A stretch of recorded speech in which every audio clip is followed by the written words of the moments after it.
Well, another thing that I think people struggle to understand right now is the utility of this power structure itself, right? Because, and I do think there's probably more clarity now, the way that it is a single ladder down from Amy to Chad to Mike to you.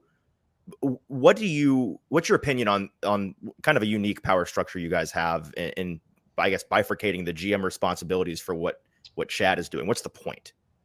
Well, I think this isn't, I mean, I guess it is a bit unique around the league, but there's been places that have done things like this before. When I was in Denver, John Elway was the president of football ops, and though we had GM people, we had Brian Zanders at one point there. We had Matt Russell that I think had the GM title. I can't quite recall the titles, but it was a very similar setup. So it's not something that I haven't seen before. There's just so much that goes into these GM jobs nowadays, and it's really challenging for one person to manage all of it and build the roster. And I mean, there's just so much that goes into it that having really two talented, diverse ways of thinking, I think really is an advantage to an organization the way that we're set up. I mean, Chad's experiences with Mike's experiences and mine, we've all seen championship teams. We've all been to Super Bowls. We've all won one. And I think all of that melds into a pretty good melting pot of ideas and experiences that I think can help us really improve our football team. So, structure-wise, it doesn't really feel much different to me in terms of the day-to-day, but everything we do, we still work together on.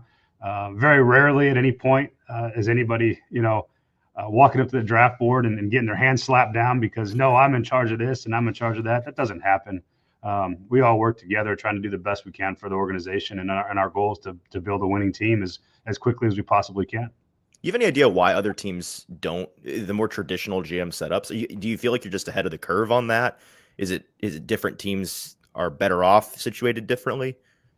That's hard to say. I think every organization operates from a little bit different. What they see, the organization needs. Sometimes they have other people that do those things, and you don't really know it either. There's sometimes their president operates and runs some of the outside peripheral things that the GM doesn't. So I think it varies from organization to organization. I just know that the way that we're set up, I think, is probably you're going to start to see a little bit more of it as these organizations continue to get bigger. The staffs have gotten bigger on both sides, both in personnel and in coaching. And you're seeing also the support staffs getting bigger. You have more security people, you have more operations people, your equipment staff, your training staff, your grounds crew. These are all things that get run in the operation of a day-to-day basis. And there's a lot that goes on. And so you want your GM to focus on building the best roster possible and managing the scouting staff, both the pro and the college, and making sure that we're on the same space and direction on that side. And then there's all the other things that happen on a day-to-day basis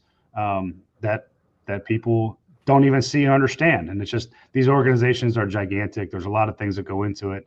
Now the money of the NFL just continues to go up, and these are major, massive jobs that require a lot of attention and a lot of things that people don't see on a day-to-day basis. They just see titles and don't quite understand it. But the operation of the business is intricate and is detailed, and there's a lot of people that are relying on people like Chad and Mike and myself to make decisions and run the day-to-day operation. And so I think it's a pretty cool structure, to be honest. I think it helps everybody do their job to the best of their ability. And so you don't get lost in the weeds, when your GM's not worrying about what the grass looks like on the field.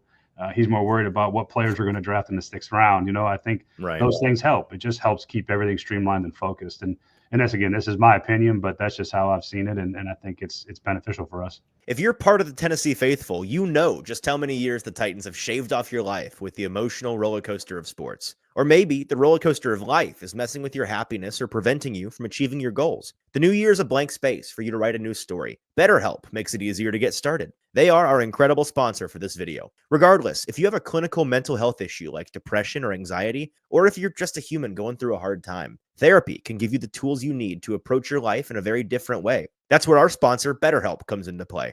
BetterHelp's mission is to make therapy more affordable and more accessible.